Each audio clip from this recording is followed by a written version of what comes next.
காசி யாத்திரை செட்லேயே இப்போ நெக்ஸ்ட் நம்ம பார்க்க போகிறது எங்களுடைய ஹாட் செல்லிங் ப்ராடக்ட்னே சொல்லலாம்.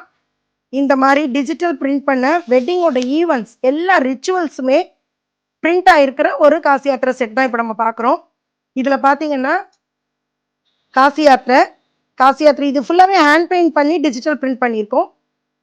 மாலை மாத்துறது, ஊஞ்சல், முகூர்த்தம், சப்தபதி, மெட்டி போடுறது, நலங்கு அப்பளம் உடைக்கிறது, அண்டு மண மேடையில் மாப்பிள்ளையும் பொண்ணு உட்கார்ந்துருக்கிற மாதிரி இந்த மாதிரி 8 மேஜர் ரிச்சுவல்ஸ் ஆஃப் டாம்பரம் வெட்டிங்கோடது எல்லாமே டெபிக் பண்ணுற மாதிரி இந்த காசி யாத்திரை செட்டை பண்ணியிருக்கோம். இதில் எங்களுக்கு 3 கலர்ஸ் இருக்குது. நல்ல டார்க் பிங்க் இருக்குது, golden yellow and red colour. இதில் பார்த்தீங்கன்னா எல்லா கொடை செட்லேயும் வரா மாதிரியே இதுலேயும் நம்மளுக்கு கொடைக்கு மேட்சிங்காக அதே மாதிரி பிரிண்ட் போட்ட சுந்தரகாண்டம் புக்கு, அதே பிரிண்ட் வெர்ஷனில் இருக்கிற ஒரு ஜோல்னா பேக், அப்புறம் ஒரு விசில், இந்த 5மே செட்டாக காம்போவாக வந்துடும் வாக்கிங் ஸ்டிக்கோட சேர்ந்து.